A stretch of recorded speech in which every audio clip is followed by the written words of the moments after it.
Welcome everybody. हम विलियन chapter प्रारंभ कर चुके हैं। विलियन के अंदर विलियन की परिभाषा, विभिन्न प्रकार के विलियन, उनके एग्जाम्पल्स और उनकी प्रकृति की चर्चा हम कर चुके थे। उसके बाद में हमने शुरू किया था विलियन की सांद्रताएं।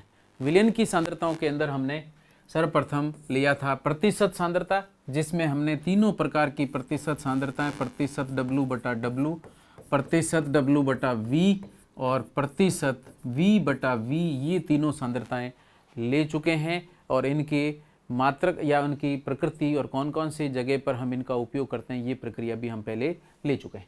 इसके अलावा आता है मोलर सांद्रताएं। विलियन की मोलर सांद्रता के अंदर हम दो तरह की सांद्रताएं लेते हैं, मूलरता और मूललता।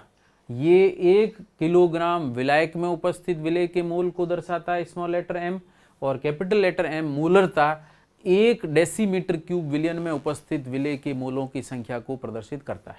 ये दोनों प्रक्रिया भी हम पहले ले चुके हैं। इसके बाद में हमने लिया था आयनिक सांद्रता। आयनिक सांद्रता में किसी आयनिक यौगिक की सांद्रता को प्रदर्शित करने के लिए हम फॉर्मलता का उपयोग करते हैं, और फॉर्मलता कुछ नहीं, केवल मोलरता का ही दूसरा फॉर्म है।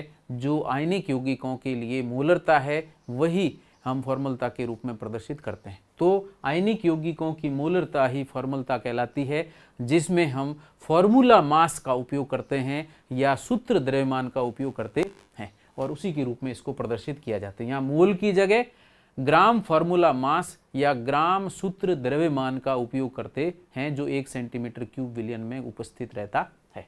और उसके बाद में हम नेक्स्ट टॉपिक प्रारंभ करने जा रहे हैं, तुल्यांक सांद्रता। और तुल्यांक सांद्रताओं के अंदर हम यहाँ पर लेंगे नॉर्मलता, और उसके बाद में हम लेंगे भिन्नात्मक सांद्रता, जिसके अंदर मूल भिन्न उपयोग में लिया जाएगा, और उसके बाद में ऊपर दी गई सांद्रताओं में विभिन्न संबंध और अन्य सूत्र जो इससे संबंधित है वो भी हम इसके साथ में लेंगे। तो हम नेक्स्ट प्रारंभ करने जा रहे हैं नॉर्मलता। नॉर्मलता जिसे कि कैपिटल लेटर N के द्वारा प्रदर्शित करते हैं, नॉर्मेलिटी कहलाती है। नॉर्मेलिटी वास्तव में ग्राम तुल्यांक के रूप में प्रदर्शित की जाने वाली मात्रक को दर्शाता है, और यहाँ पर 1 डेसीमीटर क्यूब जो कि 1 लीटर के बराबर माना जाता है। 1 डेसीमीटर क्यूब विलियन में उपस्थित या घुले हुए उपस्थित विलेय के ग्राम तुल्यांक की संख्या, ग्राम तुल्यांक की संख्या। जैसे हम मोलरता के लिए किसका उपयोग करते हैं, मूल का, तो मूलों की संख्या लेते हैं, तो यहाँ पर हम ग्राम तुल्यांक की संख्या लेकर प्रदर्शित करते हैं। तो 1 डेसीमीटर क्यूब विलियन में उपस्थित किसी भी विद्युत अपघटय या किसी भी पदार्थ के ग्राम तुल्यांकों की संख्या को हम नॉर्मलता के द्वारा प्रदर्शित करते हैं। अर्थात नॉर्मलता बराबर हो जाएगा ग्राम तुल्यांक कितने हैं अपॉन विलियन का आयतन डेसीमीटर क्यूब में कितना दिया गया। ऐसी स्थिति में इसका मात्रक क्या हो जाएगा, इसका मात्रक हो जाएगा ग्राम तुल्यांक डेसीमीटर क्यूब इनवर्स या इनवर्स डेसीमीटर क्यूब। तो ये ग्राम तुल्यांक प्रति डेसीमीटर क्यूब के रूप में इसके मात्रक को प्रदर्शित किया जाता है, या फिर ग्राम तुल्यांक प्रति लीटर के रूप में भी हम इसको दर्शाते हैं। तो ये हमारा मात्रक है। अगला नॉर्मलता कैपिटल N से प्रदर्शित करते हैं। इसका मात्रक है, हिंदी के अंदर यदि प्रदर्शित करें तो ये होता है ग्राम तुल्यांक प्रति लीटर लिख सकते हैं, या डेसीमीटर क्यूब भी या घन डेसीमीटर लिखा जाता है। तो यहाँ पर आप लीटर की जगह क्या लिख सकते हैं, ऐसा ही पद्धति के रूप में हम लीटर की जगह घन डेसीमीटर लिखते हैं, जो कि किसके बराबर है, लीटर के बराबर है। डेसीमीटर क्यूब या घन डेसीमीटर कहा जाता है। तो 1 डेसीमीटर क्यूब में उपस्थित किसी भी पदार्थ की ग्राम तुल्यांकों की संख्या को ही नॉर्मलता कहा जाता है, जिसको हमने सूत्र के रूप में प्रदर्शित किया था, ग्राम तुल्यांक अपॉन वॉल्यूम इन डेसीमीटर क्यूब। तो ग्राम तुल्यांक कैसे ज्ञात किए जाते हैं, जैसे मोल ज्ञात करने के लिए लिए गए पदार्थ के द्रव्यमान में अणु द्रव्यमान का भाग दिया जाता है, उसी तरीके से ग्राम तुल्यांक ज्ञात करने के लिए विलेय का भार जो भी लिया गया है, विलेय के भार में हम तुल्यांकी द्रव्यमान का, किसके तुल्यांकी द्रव्यमान का, विलेय के, तो विलेय के तुल्यांक द्रव्यमान या तुल्यांक भार का भाग देकर के हम ग्राम तुल्यांक ज्ञात करते हैं। ठीक है, तो विलेय का भार बटा विलेय के तुल्यांकी द्रव्यमान या तुल्यांक भार का अनुपात जो है वो ग्राम तुल्यांक को दर्शाता है, इनटू अगर मैं आयतन को यहाँ पे, किसका आयतन है ये, विलियन का, तो विलियन का आयतन यदि मैं डेसीमीटर क्यूब की जगह सेंटीमीटर क्यूब या ml में लिख देता हूँ तो इसमें 1000 का भाग देना पड़ेगा और वही 1000 ऊपर लिख दिया जाता है इस तरीके से। तो ये हमारे पास में सूत्र आ जाएगा नॉर्मलता का, जिसको हम शॉर्ट में लिखते हैं W1/E1 into 1000 divided by volume, लेकिन किस में आएगा, सेंटीमीटर क्यूब में, और यही नॉर्मलता मात्रक या तुल्यांक मात्रक को प्रदर्शित करता है। जहाँ पर दिया गया W1 विलेय के द्रव्यमान या भार को दर्शाता है, E1 विलेय के तुल्यांक द्रव्यमान को दर्शाता है, 1000 मात्रा है, और V सेंटीमीटर क्यूब विलियन के आयतन को प्रदर्शित करता है, और यही नॉर्मलता के लिए प्रयुक्त किया जाने वाला सूत्र है। और जितनी भी रासायनिक अभिक्रियाएं या रासायनिक अभिक्रियाओं से संबंधित गणनाएं हैं या आयतनात्मक विश्लेषण है, उन सभी में हम इस तुल्यांक चालकता या तुल्यांक के रूप में सांद्रता का उपयोग करते हैं या तुल्यांक सांद्रता का उपयोग करते हैं। और यहाँ पर दिया गया n ही वास्तव में किसी भी अनुमापन के अंदर अनुमाप्य और अनुमापक के मध्य संबंध दर्शाने के लिए N1V1 इक्वल टू N2V2 के रूप में प्रयुक्त किया जाता है, जिसको तुल्यांक समीकरण कहते हैं। तो तुल्यांक समीकरण भी आप ध्यान रखना, ये रासायनिक अभिक्रियाओं में अनुमापन या संतुलन के लिए हम इस संबंध का उपयोग करते हैं और इसको हम नाम देते हैं तुल्यांक समीकरण। और तुल्यांक समीकरण के रूप में किसी एक क्रियाकारक के ग्राम तुल्यांकों को किसी दूसरे उत्पाद के ग्राम तुल्यांकों के साथ सीधा संबंधित करके जोड़ा जा सकता है, और ये अनुमापन के अंदर हम तुल्यांक समीकरण का उपयोग करते हैं। इसके अलावा इसका मात्रक यदि प्रदर्शित किया जाए तो नॉर्मलता का मात्रक हम अगर लिखें n का मात्रक, तो n का मात्रक में W1 ग्राम अपॉन तुल्यांक द्रव्यमान है, तो उसकी जगह हो जाएगा ग्राम तुल्यांक, और अपॉन हो जाएगा डेसीमीटर क्यूब, जो कि ऊपर लिख रखा है, वो मात्रक हम पहले बता चुके हैं। तो इस तरीके से ये नॉर्मलता के समीकरण या संबंध को दर्शाता है। अब इसमें एक चीज़ ई के रूप में जो तुल्यांक लिखा गया है, ये बहुत महत्वपूर्ण है, ये भी हमें पता होना चाहिए, तभी हम नॉर्मलता के प्रश्नों को हल कर सकते हैं, नहीं तो हल नहीं कर पाएंगे। तो यहाँ पर हम अब बात कर रहे हैं तुल्यांक द्रव्यमान की, तुल्यांक द्रव्यमान या तुल्यांक भार, या हमने इसको ई से प्रदर्शित किया है। तुल्यांक द्रव्यमान, तुल्यांकी भार या तुल्यांकी द्रव्यमान या ई से जो इक्विवेलेंट मास है, इससे प्रदर्शित किया गया है। तो यहाँ पर ई क्या है वास्तव में, ई वास्तव में वैसे तो परिभाषित किया जाए तो किसी भी पदार्थ का वह द्रव्यमान जो किसी रासायनिक अभिक्रिया में हाइड्रोजन के 1.008 भार भाग,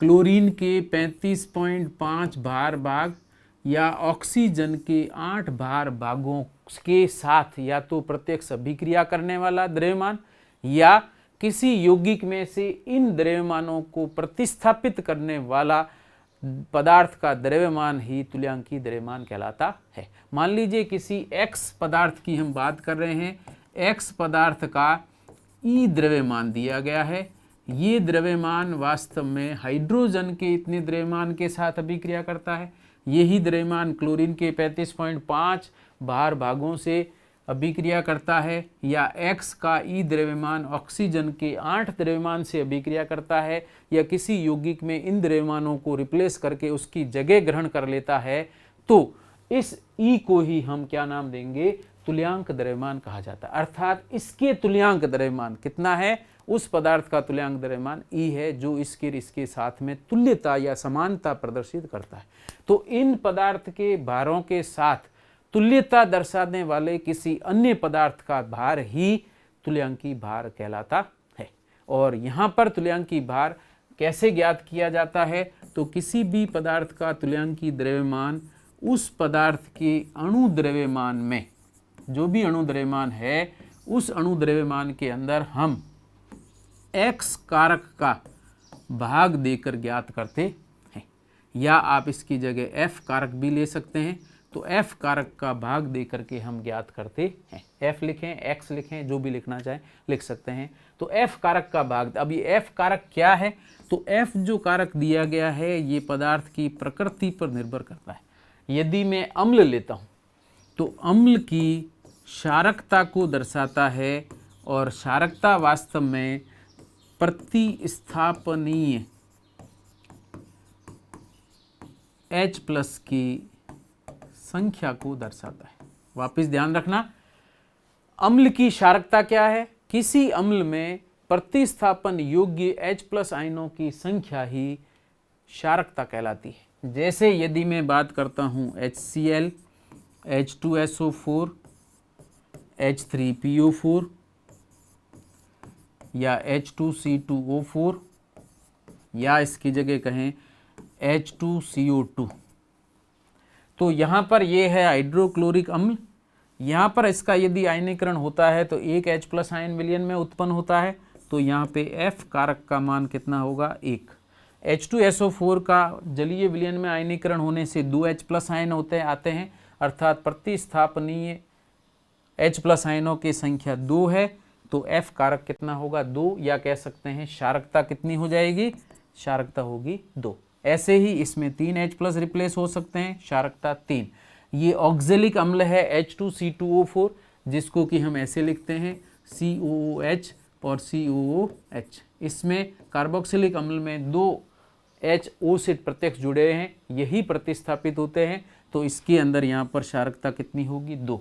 ऐसे ही ये H2CO2 वास्तव में HCOOH फॉर्मिक एसिड, और फॉर्मिक एसिड के अंदर प्रतिस्थापन योग्य हाइड्रोजन केवल कितना होता है, 1। ये वाला H ही प्रतिस्थापित होता है, कार्बन से जुड़ा हाइड्रोजन आयनिक नहीं होता या अध्रुवीय होता है, इसलिए इसका आयनीकरण नहीं होता। तो यहाँ पर आपकी प्रतिस्थापन योग्य H कितना होगा, 1।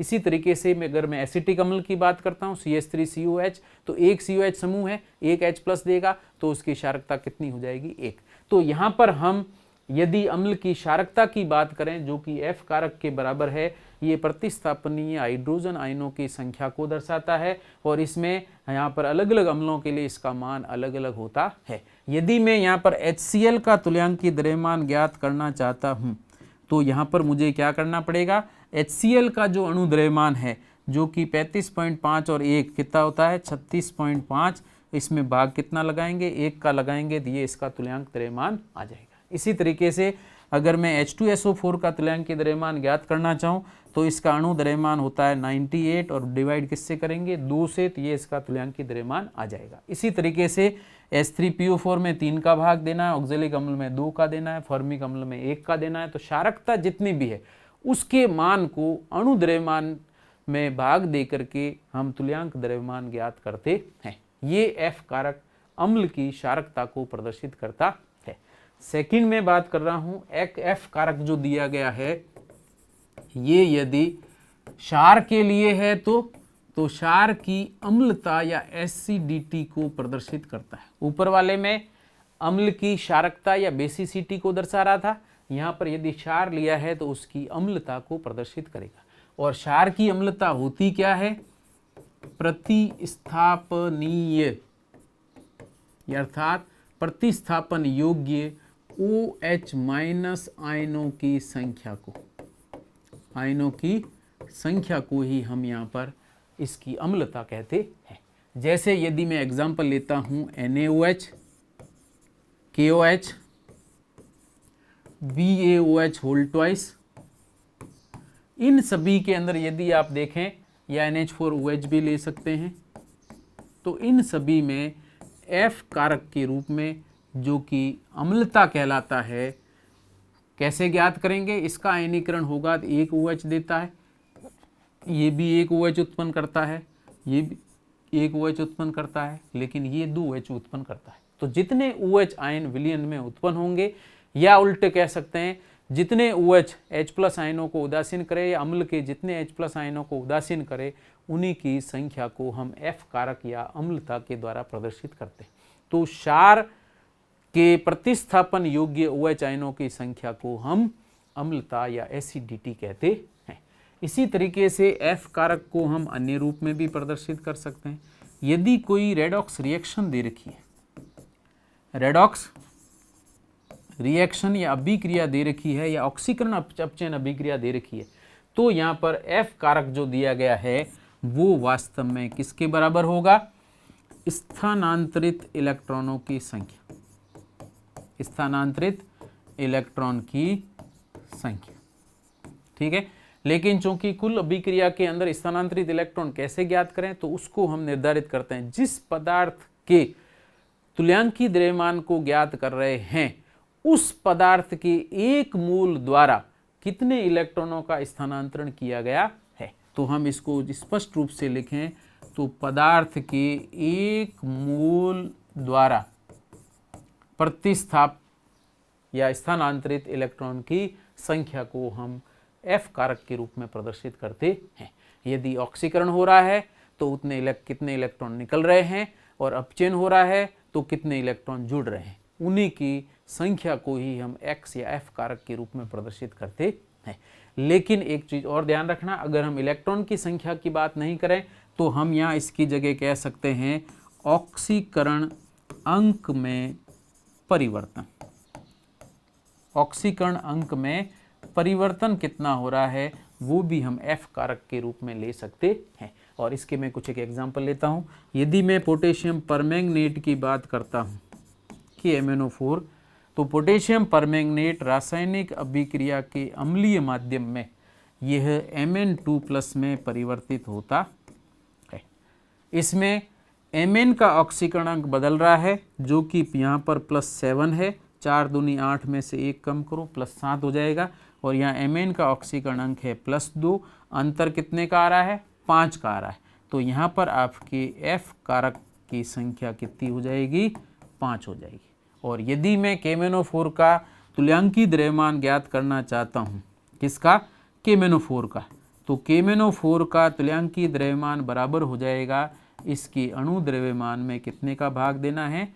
5 का। तो 158 इसका अणु द्रव्यमान है, उसमें हम 5 का भाग दे करके इसका तुल्यांकी द्रव्यमान ज्ञात करते हैं यदि अम्लीय माध्यम में अभिक्रिया इस तरीके से होती है। तो इसकी जगह यदि मैं कहता हूँ पोटेशियम डाइक्रोमेट, तो K2Cr2O7 दिया गया है, तो यहाँ पर ये K2Cr2O7 अम्लीय माध्यम के अंदर Cr3+ में बदलता है, तो इसके लिए F कारक का मान कितना आता है? ये 6 आता है। तो यहाँ पर मुझे अगर KMnO4 का तुल्यांकी द्रव्यमान ज्ञात करना हो तो क्या करेंगे? अणु द्रव्यमान K2Cr2O7 का जितना भी है उसमें 6 का भाग दे करके हम यहाँ पर तुल्यांक द्रव्यमान ज्ञात करते हैं। एक और मैं यहाँ पर लेता हूँ एग्जाम्पल। अगर आपको कहा जाए ऑक्जेलिक एसिड या ऑक्जेलिक अम्ल की बात करें, जो कि H2C2O4 होता है, जो परिवर्तित होता है कार्बन डाइऑक्साइड में, तो यहाँ पर इसके F कारक का मान कितना हो जाएगा? यहाँ F कारक होता है 2। कैसे आता है? आप यहाँ पर 2 कार्बन दे रखे हैं, इसको दुगना करके ऑक्सीकरण अंक में परिवर्तन ज्ञात कर सकते हैं। यहाँ पर 8 में से 2 कम करें तो 6 ऑक्सीकरण अंक, और यहाँ पर 1 का ऑक्सीकरण अंक 4 है, तो 2 का ऑक्सीकरण अंक कितना हो जाएगा? +8। तो 6 से 8 अर्थात 2 का परिवर्तन हो रहा है, तो F कारक कितना हो जाएगा? 2 हो जाएगा। तो यदि मुझे ऑक्जेलिक अम्ल का तुल्यांकी द्रव्यमान ज्ञात करना है, तो ऑक्जेलिक एसिड का तुल्यांकी द्रव्यमान बराबर होता है अणु द्रव्यमान डिवाइडेड बाय 2, और ऑक्जेलिक अम्ल के अंदर अणु द्रव्यमान हम इसके क्रिस्टलाइन फॉर्म का लेते हैं। क्रिस्टलाइन या क्रिस्टलीय रूप है, उस रूप का हम अणु द्रव्यमान लेते हैं, तो ये 126 आता है। और अगर मैं 126 में 2 का भाग दे देता हूँ तो यह 63 के बराबर आएगा। और क्रिस्टलीय फॉर्म का सूत्र क्या होता है? H2C2O4 के साथ में 2 जलयोजित अणु होते हैं, तभी ये क्रिस्टलीय संरचना का निर्माण करता है, और इन जल के दो अणुओं को क्रिस्टलन जल कहते हैं, क्रिस्टलन जल कहते हैं। और इस क्रिस्टलन जल युक्त इस ऑक्जेलिक अम्ल का तुल्यांकी द्रव्यमान 63 होता है। और कैसे ज्ञात किया, स्वयं उसी तरीके से, या फिर आप इसको दूसरे तरीके से अम्ल के क्षारकता के रूप में निकालना चाहें तो ऑक्जेलिक अम्ल के 2 H+ हैं, निष्कासित होते हैं, तो इसको हम इस रूप में दर्शाते हैं। लेकिन ये तरीका ज़्यादा बेटर है, क्योंकि नॉर्मलता यदि रासायनिक अभिक्रिया के रूप में लिखी जाती है, रेडॉक्स रिएक्शंस के रूप में लिखी जाती है, या अनुमापन में हम इसका उपयोग करते हैं, तो यही तरीका सही तुल्यांकी द्रव्यमान ज्ञात करने में प्रयुक्त किया जाता है। तो इम्पोर्टेंट है, ये ध्यान रखना। तो हमारे पास में नॉर्मलता ज्ञात करने के लिए W1/E1 into 1000 volume in centimetre cube में E1 का मान हम इस तरीके से ज्ञात करते हैं, यहाँ पर मान रखेंगे और नॉर्मलता ज्ञात कर ली जाती है। एग्जाम्पल में लेता हूँ एक, यदि आपको कहा जाए 10 ग्राम NaOH को जल में घोलकर 500 सेंटीमीटर क्यूब विलयन बनाया गया है, तो नॉर्मलता ज्ञात करिए कितनी होगी। वापस ध्यान देना, 10 ग्राम सोडियम हाइड्रोक्साइड को जल में घोलने के बाद में पूरा विलयन बचा, उसको हमने 500 सेंटीमीटर क्यूब कर दिया विलयन बना के। अब आपको पूछा है इसकी नॉर्मलता ज्ञात करिए। तो नॉर्मलता का सूत्र यहाँ पर आपके दे रखा है, इसमें आपके W1 की जगह कितना दे रखा है, विलय कौन सा है NaOH, और विलायक कौन सा होगा जल। तो NaOH का द्रव्यमान आपको दे रखा है 10 ग्राम, NaOH का तुल्यांकीय द्रव्यमान। तो NaOH वास्तव में क्या है, क्षार है।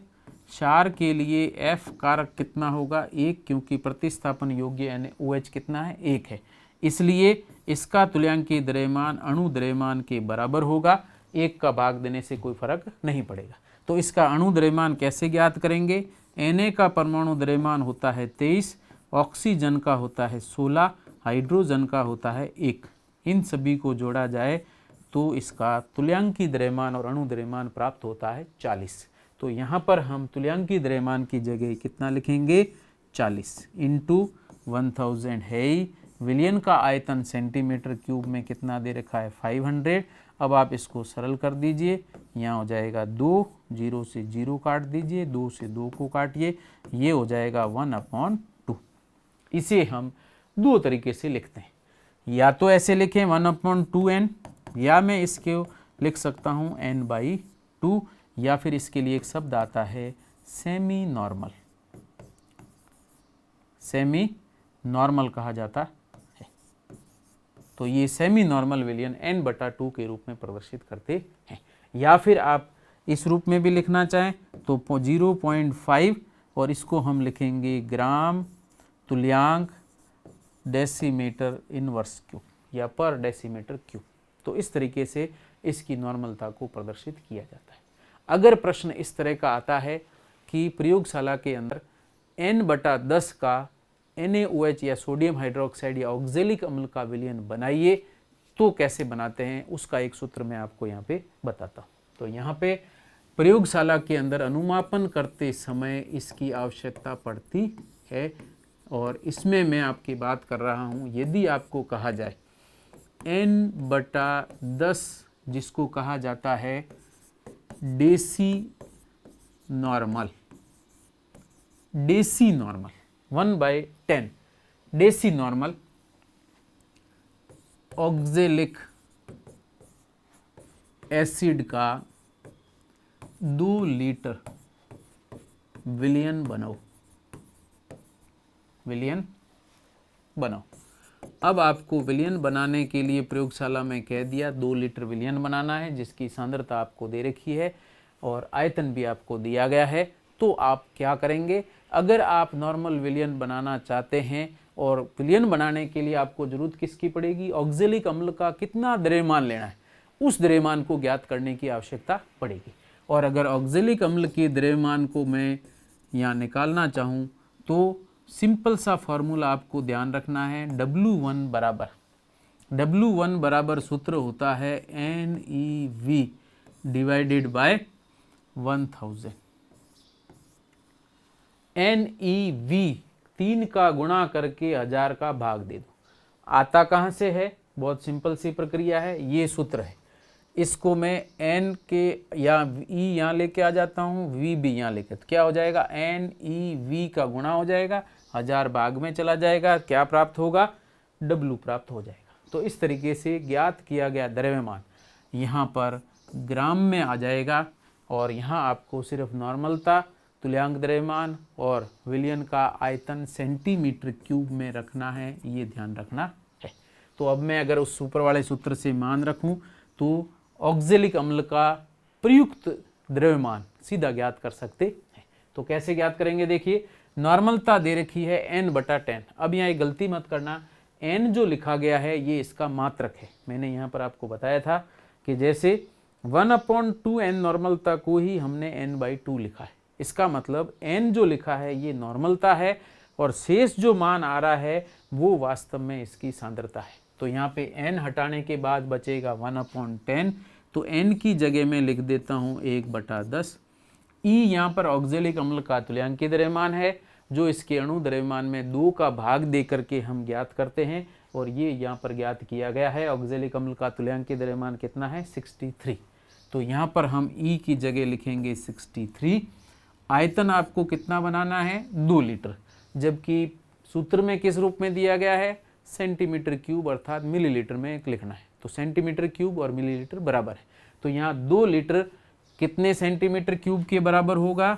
2 × 1000 सेंटीमीटर क्यूब के बराबर, अपॉन 1000 से डिवाइड करना है। 1000 से 1000 काट दीजिए और यहाँ पर 63 × 2 होता है 126 डिवाइडेड बाय 10 और ये आ जाएगा 12.6। कितना आएगा आंसर? 12.6 और मात्रक कितना होगा? ग्राम में। अब आप 12.6 ग्राम सरल कर देना, 12.6 ग्राम ऑक्जेलिक अम्ल को एग्जैक्ट तोलिए। तोलने के बाद में हम इस तरीके के आयतनात्मक फ्लास्क है, इस आयतनात्मक फ्लास्क में यहाँ तक निशान दिया रहता है और इस आयतनात्मक फ्लास्क में हम इस विलयन को या इस पदार्थ को बीकर में लेकर के जल में घोलकर इसमें डाल देते हैं और यहाँ डालने पर जल और पदार्थ की जो मात्रा है उसको आधे तक भर लेते हैं, अच्छी तरह से हिलाते हैं।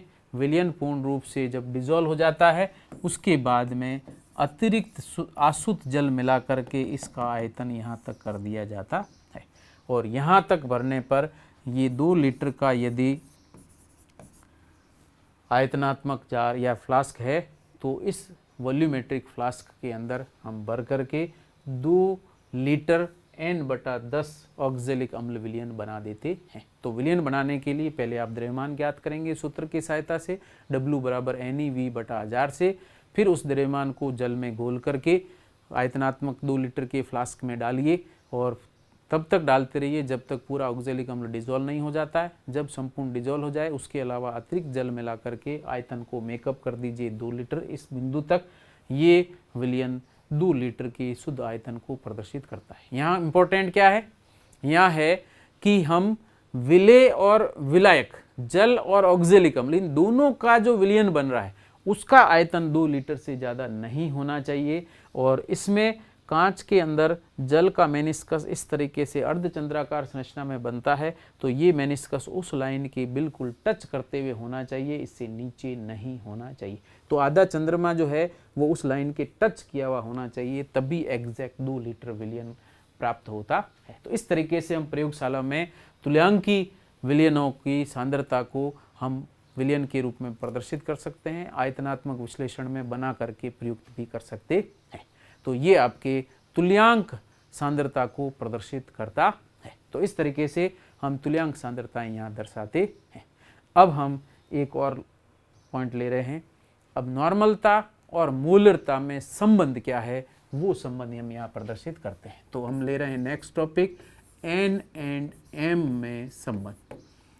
N यहाँ पर नॉर्मलता है m यहाँ पर मोलरता है, दोनों का आयतन 1 डेसीमीटर क्यूब है और उनमें एक मोलरता ज्ञात करने के लिए हमने मोल पदार्थ, मोल के रूप में पदार्थ घोल रखा है, नॉर्मलता ज्ञात करने के लिए ग्राम तुल्यांक के रूप में पदार्थ को घोल रखा है। और इन दोनों में यदि संबंध प्रदर्शित किया जाए तो इसका सूत्र आप एक बार वापस देखें, n बराबर होता है W1/E1 into 1000 divided by volume in centimetre cube. मोलरता का सूत्र होता है W1/M1 into 1000 divided by V centimetre cube. अगर मैं इन दोनों का अनुपात ले लेता हूँ तो ये मान इससे कट जाएगा, W1 से कट जाएगा, पीछे बचेगा N/M बराबर अब N और E कैसे व्युत्क्रम में है, तो N और E को व्युत्क्रम में लिखिए तो E1 यहाँ आ जाएगा। M1 और M व्युत्क्रम में है तो इसके व्युत्क्रम में इसको M1 को ऊपर रख दीजिए और M1 यहाँ पर क्या है, अणु द्रव्यमान, और E1 क्या है, तुल्यांक द्रव्यमान। अणु द्रव्यमान और तुल्यांक द्रव्यमान का अनुपात हम F कारक के रूप में प्रदर्शित कर चुके हैं, तो क्या हो जाएगा, N/M बराबर हो जाएगा F कारक, तो N बराबर हो जाएगा F कारक इंटू M, या X के रूप में लिखें तो N बराबर MX के रूप में प्रदर्शित कर सकते हैं। और यही नॉर्मलता और मोलरता में संबंध को प्रदर्शित करता है। और अनुमापन के अंदर जो हम तुल्यांक समीकरण काम में लेते हैं, तुल्यांक समीकरण के अंदर मोलरता यदि कहीं प्रयुक्त करनी पड़ जाए तो आप तरीका ध्यान रखें। तुल्यांक समीकरण होता है N1V1 बराबर N2V2। ये सभी रासायनिक अभिक्रियाओं के लिए प्रयुक्त समीकरण है जो कि तुल्यांक समीकरण के रूप में लिया जाता है। अनुमापन में भी हम इसका उपयोग करते हैं। लेकिन अगर इसमें आपको नॉर्मलता की जगह मोलरता लेनी है तो हम यहाँ से m को लेकर के यहाँ प्रदर्शित करते हैं। तो यहाँ पर n की जगह क्या हो जाएगा, m इंटू एक्स। तो हम यहाँ पर लिख देंगे m1 into x1 into V1 बराबर m2 into x2 into V2 के बराबर होगा।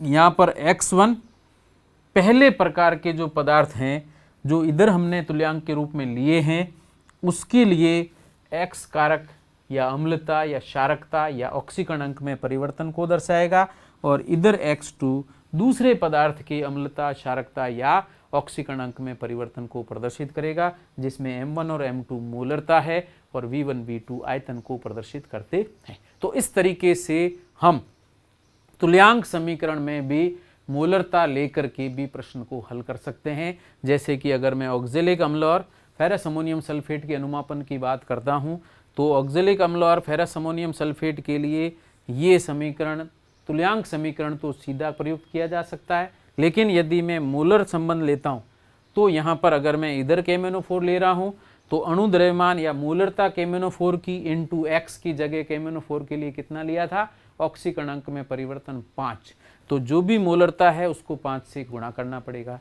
और यदि मैं यहाँ पर फेरस अमोनियम सल्फेट लेता हूँ तो फेरस अमोनियम सल्फेट में Fe जो है फेरस Fe2+ अभिक्रिया में ऑक्सीकृत होकर के Fe3+ में बदलता है, ऑक्सीकरण अंक में परिवर्तन 1 का। तो यहाँ पर M2 यदि फेरस अमोनियम सल्फेट की मोलरता है तो X2 यहाँ पर ऑक्सीकरण अंक में परिवर्तन इकाई रख करके हम दोनों मोलरताओं के साथ में इस तुल्यांक समीकरण का उपयोग करके भी हम मोलरताएं ज्ञात कर सकते हैं, नॉर्मलताएं भी ज्ञात कर सकते हैं। लेकिन X1 और X2 आपको पता होना चाहिए।